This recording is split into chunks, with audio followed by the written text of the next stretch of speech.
আসসালামু আলাইকুম সবাইকে। শুভ সকাল সবাইকে। সবাই কেমন আছেন? আশা করি সবাই অনেক ভালো আছেন। সকাল সকাল উঠে কালুর জন্য মুরগির পা রান্না করে নিলাম। এদিকে এবার রান্না করে ওকে দিয়ে দিয়েছি আর সবাইকে নাস্তা করিয়ে পাঠিয়ে দিলাম। এদিকে আমি রান্না করতে চলে আসি। এটা ছিল প্রায় দুপুর 10টার দিকের সকাল 10টার দিকের ভিডিও কালকের। তো এগুলো আমি একটু রান্না করে নিব। আজকে দুপুরে ভাত খাবো না আমরা, তাই পাস্তা করে নিচ্ছি। আর এখানে যেহেতু আজকে ভাবলাম ঠান্ডা ঠান্ডা লাগছে, বৃষ্টি আসছে, এদিকে গাছগুলো আমার একটু বড় হয়ে গেছে, অপরাজিতা। তো বৃষ্টি বৃষ্টি ভাব দেখে ভাবলাম কিছু রুটি ওইদিকে সেকে নিয়ে বানিয়ে, কারণ হলো ঠান্ডা ঠান্ডা লাগতেছিল, গরম কম, সেই জন্য এদিকে এগুলি করতে করতে শুক্রবার একটা খেলা ছিল, আজকে চলে আসে বৃষ্টিতে ভিজে। তো ওদিকে তাকিয়ে থাকতে রুটি আমার পুড়ে গেছে, এক পাশ পুড়ে যায়নি পুরোপুরি। এদিকে ও বলতেছে দেখো চুল বেশি ভেজিনি, অল্প বৃষ্টিতে ভিজছে। আমি বললাম ঠিক আছে তুমি গোসল করতে যাও। ওকে গোসল করতে পাঠিয়ে দিয়ে এদিকে আমি রান্না করে নিচ্ছি। পাস্তাগুলো আমি আগে সিদ্ধ করে নিচ্ছি। এদিকে আরো অনেক কাজ ছিল, সবগুলো করে নিয়েছি, কারণ হলো সবগুলো তো ভিডিও করা যায় না, ভিডিও অনেক বড় হয়ে যায় সেই জন্য। আর বোনলেস এক পিস মুরগির মাংস নিয়েছি পাস্তা রান্না করার জন্য। তো এগুলো সুন্দর করে কেটে নিয়েছি চিকন চিকন করে। এখানে মানে ধুয়ে পরিষ্কার করে একটু পেঁয়াজ বা পেঁয়াজটা ভেজে গোলমরিচ লবণ দিয়ে মুরগির মাংসগুলো দিয়ে সুন্দর করে একটু ভেজে ভেজে নিব। ভেজে ভেজে নিয়ে তারপর ওদিকে রুটিগুলো ভাজতেছিলাম। আর এদিকে আমি ওই মুরগির মাংসের মধ্যে 2 চামচ চিলি ফেলা মানে গুঁড়া মরিচ, চিলি পাউডার আর কি দিয়ে দিলাম। এখানে 2টো ডিম দিয়ে দিলাম। মুরগির মাংসগুলো একটু হওয়ার পর 2টো ডিম দিয়ে দিচ্ছি, একটু লবণ দিয়ে হালকা করে ভাজা ভাজা সবগুলো নিয়ে নিচ্ছি, ভাজা ভাজা করে নিচ্ছি কাঁচামরিচ দিয়ে। সবগুলো ভাজা ভাজা হয়ে আসলে এখানে পাস্তাগুলি দিয়ে দেব। আর ম্যাজিক মশলা নিয়েছি এখানে একটা প্যাকেট আর কি। আর হলো পাস্তা মশলা, যেহেতু পাস্তা 2টা ছিল, তো একটা মশলা দিয়ে দিলাম। সবগুলো সুন্দর করে নাড়াচাড়া করে নেব। আর গাছ থেকে কিছু পাতা ছিঁড়ে নিব। এটা হলো মিষ্টি চাল কুমড়ার পাতা, 2টা 3টা পাতা আর কি ছিঁড়ে দিয়ে দিলাম। আর যেহেতু আমার ধনেপাতা ছিল না, বিলাতি ধনেপাতা ছিল একটু, ওটাও দিয়ে দিয়েছি। তো এদিকে আমি মুরগির মাংসটা রান্না করে নেব। আমার রুটি ভাজা হয়ে গিয়েছে, পাস্তা হয়ে গিয়েছে, রুটিগুলো আমি টেবিলে দিয়ে আসছি মেলে ফ্যান ছেড়ে।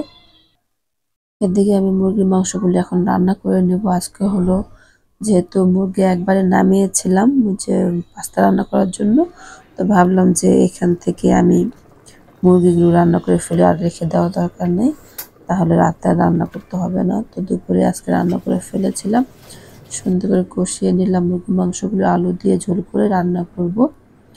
রাতে আলু ভর্তা করব সেই প্রিপারেশন করেছিলাম। আর অন্য তরকারি আছে ফ্রিজে রান্না করা, লাগলে গরম করব, না লাগলে আর গরম করে নিব না।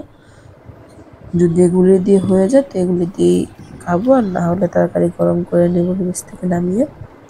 আর এদিকে শুক্রবার গোসল টোসল করে চলে আসছে, ওর জন্য পাস্তা রেডি করে দিচ্ছে। যেহেতু ভাত খাবে না, একটু বেশি করে সুন্দর করে সাজিয়ে দিচ্ছি। আর আমি ওই পাস্তাই খাবো, ভাত আর খাবো না। যাই হোক, এতো পাস্তা রেডি করে ওকে দিয়ে দিলাম খাওয়ার জন্য। খেতে বসে গেছে অলরেডি, আরও খেয়ে খুব মজা পাচ্ছে, বললো যে অনেক মজা হয়েছে পাস্তাগুলা। আলহামদুলিল্লাহ। এভাবে প্রতিদিন ভাত না করে আমার জন্য এভাবে করে দিবা, আমাকে বলতেছে আর কি শুক্রবার। আমি বললাম প্রতিদিন ভালো লাগবে না, এইসব জিনিস প্রতিদিন ভালো লাগে না, মাঝে মধ্যে হঠাৎ হঠাৎ খেতে ভালো লাগে। বললো ঠিক আছে তোমার যেভাবে ভালো লাগে সেভাবেই করো, সকাল দুপুর আমাকে আর ভাত দিবা না। আমি বললাম ঠিক আছে, তোমাকে সকালে আর ভাত খেতে হবে না, দুপুরে ভাত খেতে হবে, রাত্রে ভাত খেতে হবে না, তুমি না খেয়ে থাকো। তো ওইটা হলো সন্ধ্যার পরের ভিডিও। তা আলু সিদ্ধ করেছিলাম কিছু, তো আমরা খেতে খেতে খেয়ে ফেলছি। 2 পিস আলু আর রেখে দিচ্ছি, শুধু একটু ভর্তা বানাবো কাঁচামরিচ দিয়ে। আলু ভর্তা কিন্তু আপনি অনেকভাবে করতে পারবেন, যে যেভাবে খেয়ে মানে মজা পায়, যে যেভাবে পছন্দ করে সেভাবে করা যাবে। আলু ভর্তা অনেকভাবেই করা যায় আলু ভর্তা। তো আজকে আমি পেঁয়াজ বেরেস্তা দিব, কাঁচামরিচ, কিছু তেল, সরিষার তেল আর হলো লবণ দিয়ে খুব সুন্দর করে আলু ভর্তাটা আমি করে নিব। তারপরে হলো আমি একটু ভাত খাবো আলু ভর্তা দিয়ে। ভাবছিলাম না খাবো না, কিন্তু দেখা যায় কি মানে এক বেলাও একটু হলো ভাত খেতে হয়, না হলে কেমন যেন লাগে। তো এই জন্য তো আলুটা দেখেন কত সুন্দর হয়েছে, কারণ হলো পেঁয়াজ বেরেস্তা, যার জন্য কালারটা অনেক সুন্দর হয়েছে আলু ভর্তাটার। খেতেও কিন্তু ভালো হয়েছিল। ঝাল কম হয়েছে, বাট ভালো হয়েছে। এদিকে আমার ঠান্ডা লেগে গেছে, জ্বর তেমন নাই কিন্তু ঠান্ডাই কমতেছে না, আবার ঠান্ডা লেগে গেছে। একটু বৃষ্টিতে ভিজছিলাম কালকে পরশুদিন, তো আজকে ঠান্ডা লেগে গেছে। আমার কথা বলতে খুবই অসুবিধা হচ্ছে, ভুল ভ্রান্তি সবাই মাফ করবেন, কারণ ভুল হতেই পারে। তো যাই হোক, তো ভাত রয়ে গেছিল কিছু, তো ভাবলাম যে এই ভাতগুলো খেয়ে নিই, না হলে আমার বাসি ভাত রয়ে যাবে।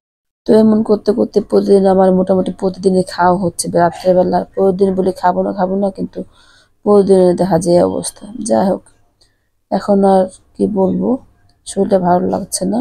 সবাই আমার জন্য দোয়া করবেন। ভিডিওটা আজকে এই পর্যন্ত রাখছি। সবাই ভালো থাকবেন, সুস্থ থাকবেন। আল্লাহ হাফেজ সবাইকে। আসসালামু আলাইকুম।